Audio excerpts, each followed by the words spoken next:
السلام عليكم بنات، نتمنى الله يلقاكم هذا الفيديو هذا في احسن الاحوال وافضل يا رب. اليوم ان شاء الله جيت نشارك معكم قريوشات لرمضان ان شاء الله. بالنسبه للمقادير ديال هاد القريوشات غادي نحتاج 125 غرام ديال الزبده، يعني كناخذ ديك الباكيه ديال الزبده اللي فيها 250 غرام، كنقسمها من النص، هي العبار ديالها هي 125 غرام. نحتاج بيضه، واحد شويه ديال الخل، نص لتر ديال الحليب، واحد الفانيلا، وخميره وحده ديال الحلوى، والدقيق تقريبا نص كيلو ديال الدقيق. هادو هما المقادير اللي كنحتاجو. كنجمعوا المقادير كاملين في العجانه اولا في القصريه وكنعجنوها، كندلكوها شويه مزيان صافي. هادي يعني راه ساهلين وبساطين في ساعه، زعما المقادير ما فيهمش بزاف. هنا مع الاسف البنات تحذف ليا داك المقطع فاش كنت كندير، فاش درت المقادير في العجانه، لان البنات غادي ديروهم كاملين، جميع المقادير غادي ديروهم وغادي تضيفوا الدقيق بشويه بشويه حتى كتولي لكم العجينه بحال هذاك، بحال العجينه اللي كنعجنوا عاديه ديال الخبز. هانتوما كما كتشوفوا ما قاصحاش وما رطباش بزاف صافي. من بعد هنايا قطعت العجينه ديالي، بديت كنقادها وغادي نديرها في البلاستيكه، ومن بعد كنبدا نخدم بها. هنا كناخدو واحد شويه دقيق كنرشوه في سطح العمل، وكنبقاو نديروها بالمدلك، غير كنسرحوها غير بشويه، يعني ما كنجهدوش على راسنا، غير كنحاول انني كنقادها، نقادها شويه هكا بجنيبات وكنسرحها واحد شويه باش تجيني ساهله في الماكينه باش نخرجها في الماكينه. بالنسبه اللي ما عندوش الماكينه ماشي ضروري انه تقدري تدلكيها غير بالمدلك وتسرحيها وتخدمي بها.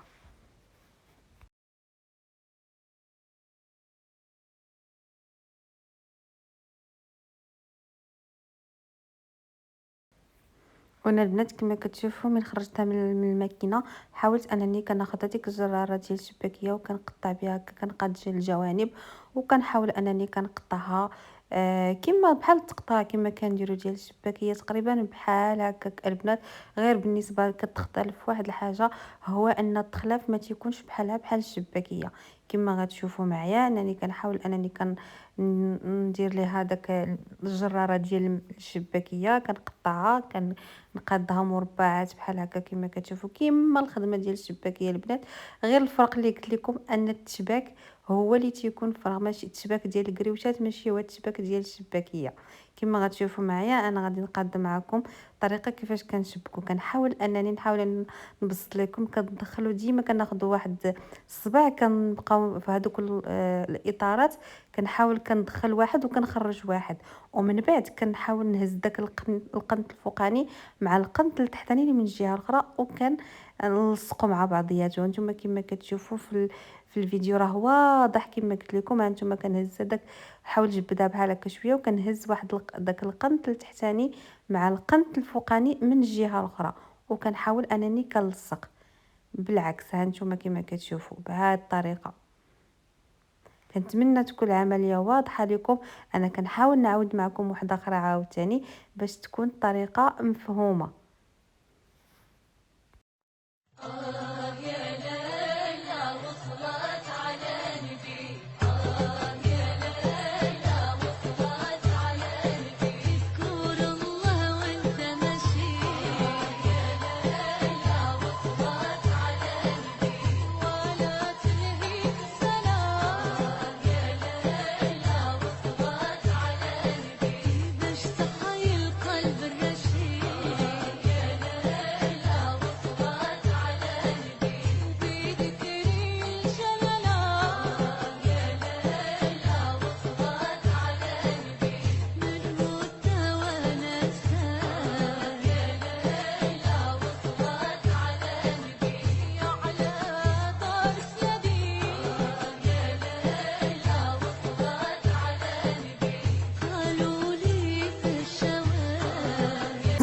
صافي هنايا درت الزيت ديالي كتسخن. من بعد منين سخنات كنحاول انني كنلوح هذوك الكريوشات ديالي كيطيبوا راه في ساعه البنات هما كيطيبوا كيتحمروا.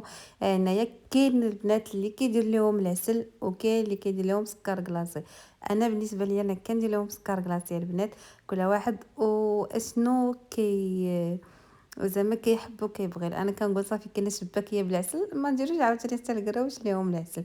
ولكن كما قلت لكم كل واحد له حريه الاختيار كيف ما بغى، زعما كيف ما بغاهم راه تيقدر يديرهم. انا هنايا البنات كما غتشوفوا معايا انا غندير فيهم سكر كلاصي.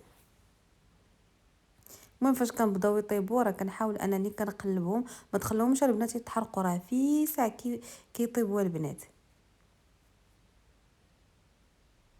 وعلى فكرة سمحوا لي ما ذكرتش لكم في المقادير، واحد شوية ديال الملحة وشوية د سنيدة، يعني غير جهد معلقة صغيرة تقريبا ديال سنيدة، والملحة على حسب الذوق غير شوية بادو، راه ما قلتهمش لكم في المقادير. حتى فاش كنمونطي عاد فكرت في اخر لحظة بان راه شوية سكر سنيدة ومليحه ما قلتهمش في المقادير.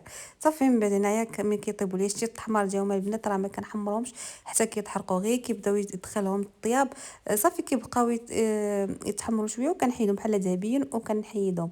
كندير واحد شي حاجه اللي كتكون مثقبه بحال كسكاس اولا صفايه وكنديرهم باش حتى الا كان شي زيت، هما البنات راه ما كيشربوا لا زيت لا والو. صافي ومن بعد كنحاول كنحيدهم وكنديرهم في سكر كلاصي.